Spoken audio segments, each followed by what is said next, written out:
Good morning everyone, my name is Michelle. I hope you're doing well. Welcome to another video. It is Sunday morning, the 25th of February. And in this video, I'm going to break from my usual coverage a little today and talk about Nancy Grace, concerning two of the cases that I've been following very, very closely in recent weeks. And that is the Delphi case and also the murder of 11-year-old Audrey Cunningham. Up front here, I don't normally watch Nancy Grace because, in my opinion, she gets too much stuff wrong. However, who am I? She's the one with over 200,000 subscribers and she gets hundreds of thousands of views on her videos. I'm lucky if I scrape 10k on my videos. So you might say, well, Nancy has a right to talk smack. And look, Nancy Grace is like Marmite. You either love her or you hate her. And I'm leaning more towards the dislike. But if you love her, then have at it. It's not really slagging off Nancy Grace. And I am going to talk about the cases. I'm going to set a few things straight here. Let's go.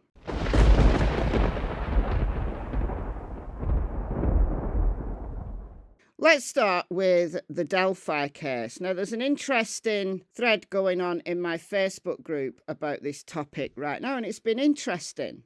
There's some good discussion. That's why I want to talk about this. So this is from her video a day ago. Delphi murders sweet girls Abby and Libby wear scarves to cover neck wounds at funerals. We all know that.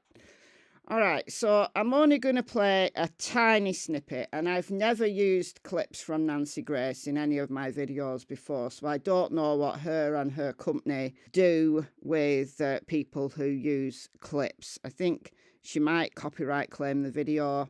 So if you don't see any clips from Nancy Grace in this video, it means that I've removed them post upload, because YouTube lets you do that.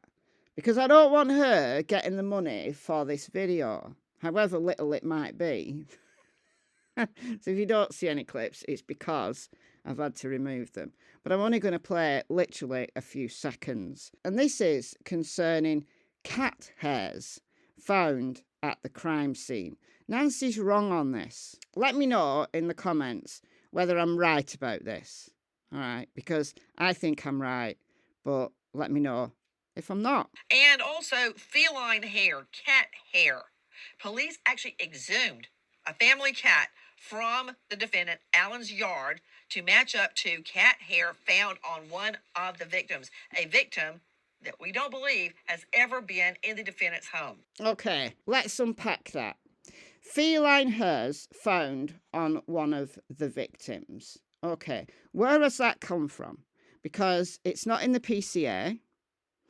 The prosecution's never released it. It's not in the Franks memo, so neither the prosecution nor the defence nor the cops, as to my knowledge, have ever talked about feline hairs found on one of the victims.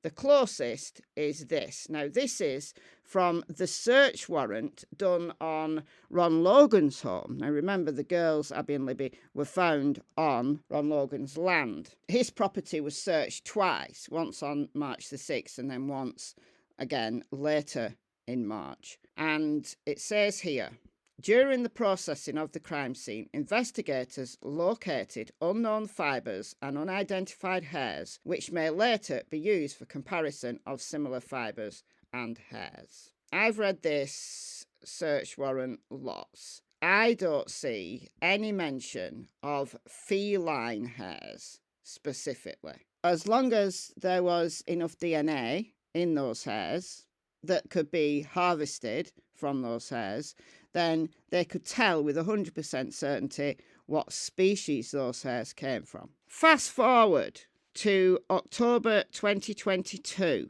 and Richard Allen's house is searched. This is even before he's arrested. Correct me if I'm wrong, this is just my memory of this. I can't actually find the source, but I know this was said. a neighbour was overlooking Richard Allen's house and saw them digging in the yard.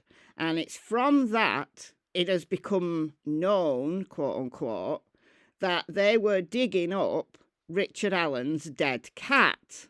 I don't know whether this neighbour actually saw them exhuming a cat or whether it was an assumption. So the internet put 2 and 2 together and got 5.5 octillion.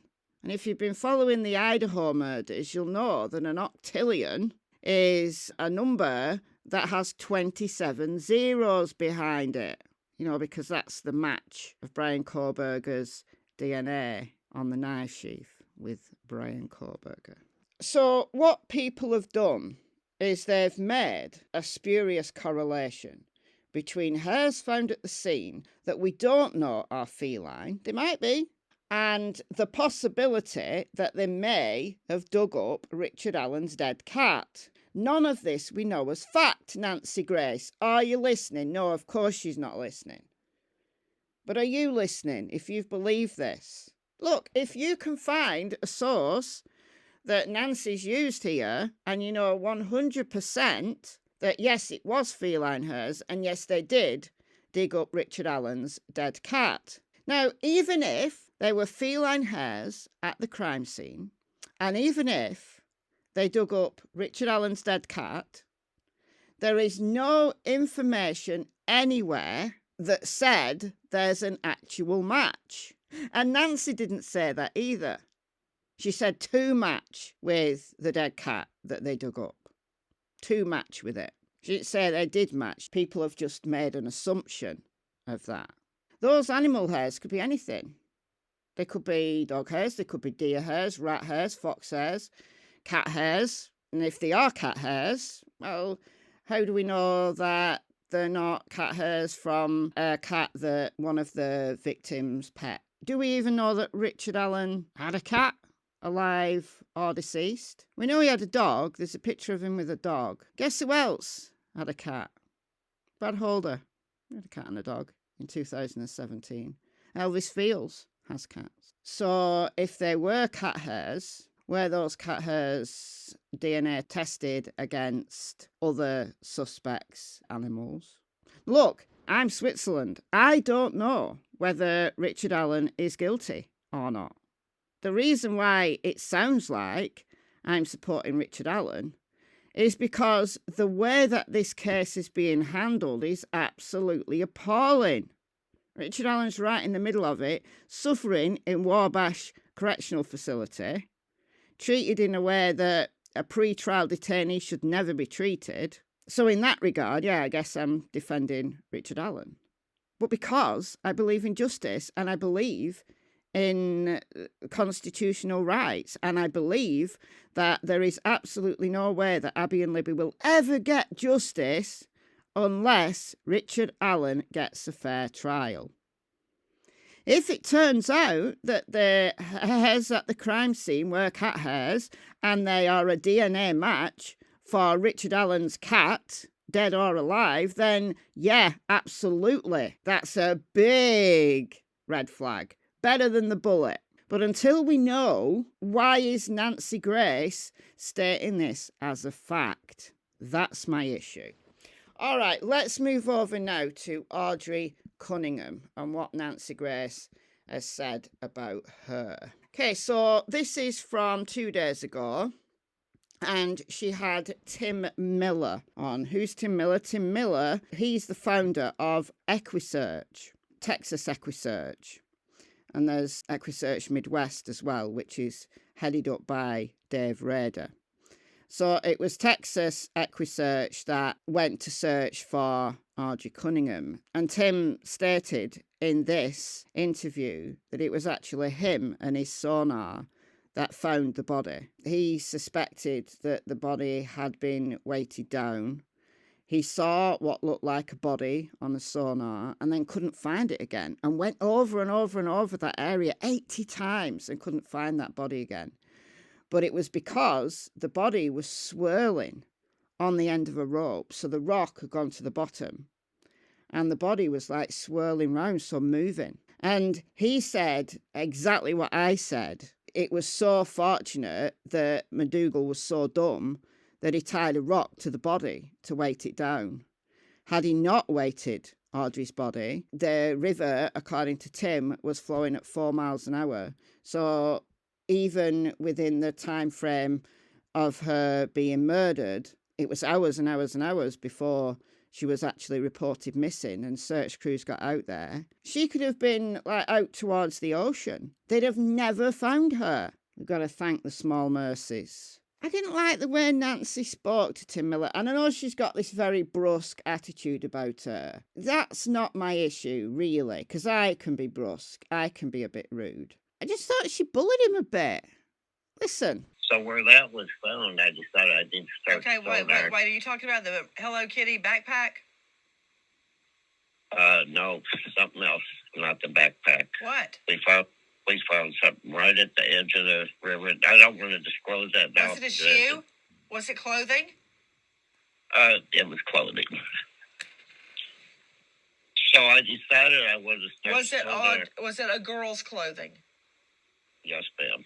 And it definitely is evidence. It 100% is evidence. I mean, hold on just a second. And then she moves on. She comes back to him. And then she gets him to say that it was Audrey's pants.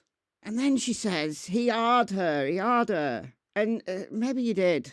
Look, we don't know yet because we don't have the autopsy results. But I don't like putting that on a little girl before we actually know, if that makes sense. There's a lot of people been in my comments asking whether Audrey was pregnant. She was 11. I'm not going to speculate on whether an 11-year-old murdered girl is pregnant or not. If she was, it will show up in the autopsy. I just think it's unlikely with her being 11. Not all 11-year-old girls have reached puberty. I hadn't reached puberty when I was 11. I just think Nancy maybe should be a little bit more responsible with her reporting. But yeah, like I said at the beginning, what do I know? Let me know your thoughts in the comments, and I'll see you in the next video. Bye, guys. Good girl, Chills. Good girl for not barking, Chills. Good girl. Good boy. Good girl.